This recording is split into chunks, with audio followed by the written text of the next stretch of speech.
Hi, I'm Annie Kauffman. I'm the director of Cherokee. Hey, I'm Lisa. I'm the playwright of Cherokee. Our relationship precedes, is that the right word? Both Cherokee and Detroit.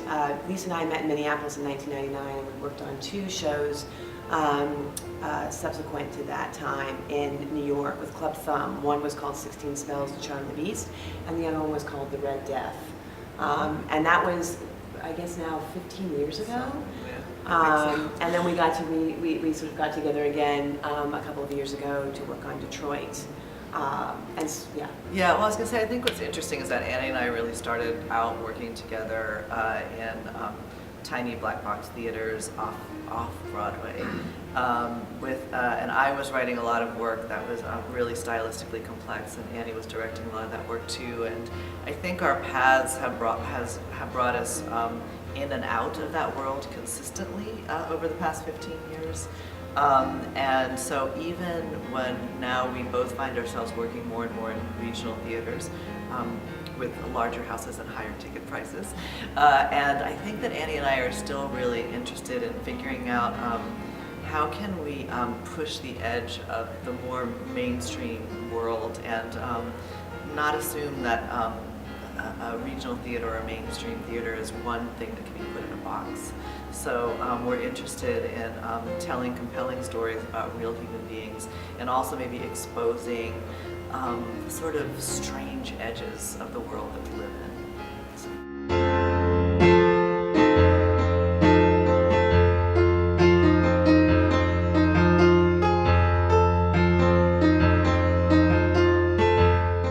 Worked with Mimi, and I feel like we all share a similar aesthetic. I think that she fits into this world that Lisa just talked about. She has both a sort of very strong sense of the metaphor and realism and metaphor combining. She's a very sort of rigorous thinker about the culmination of that. It's also just like I feel that Lisa and I have developed a collaboration through friendship, also a friendship collaboration. Mimi's that way too, so there's a very, very easy rapport, and it feels very, very open.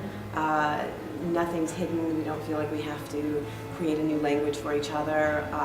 We know each other quite well now, so familiarity breeds great work, I think, as well.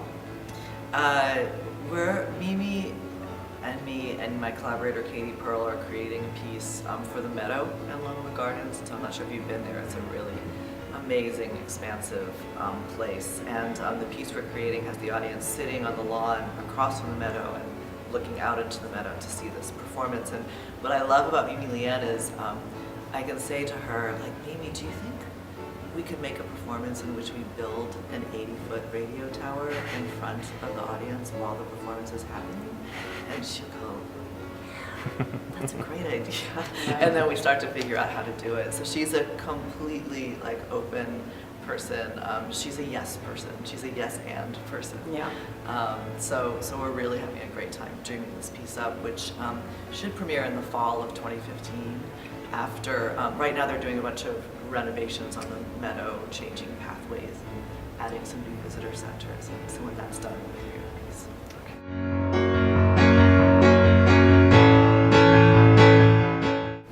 Okay. Is there an American psyche? That's a good core question for a play. Yeah. The play begins,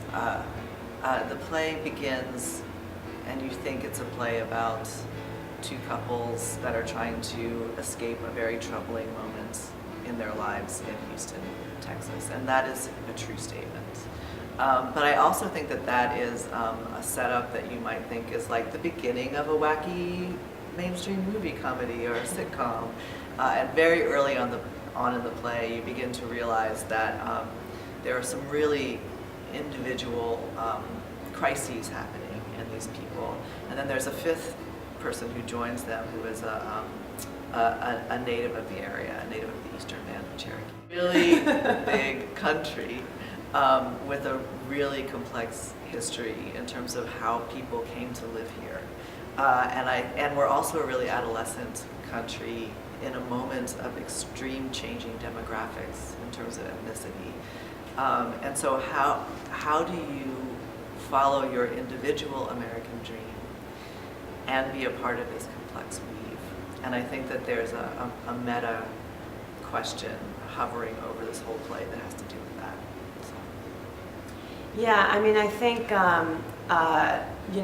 this Cherokee is a companion piece with Detroit, another play that Lisa wrote, and one of the reasons I was very interested in working on both Detroit and now Cherokee is that I feel like I'm interested in the same questions that Lisa's interested in, and that we're in a very particular moment in our own history.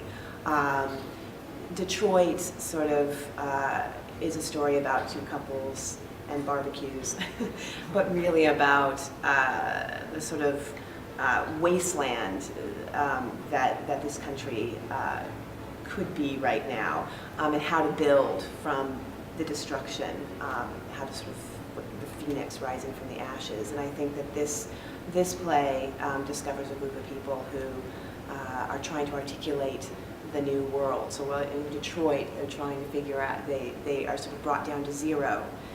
In Cherokee now, they're trying to build up and imagine a new world, and all of the struggles that are a part of that, the complex struggles that are a part of that, imagining a new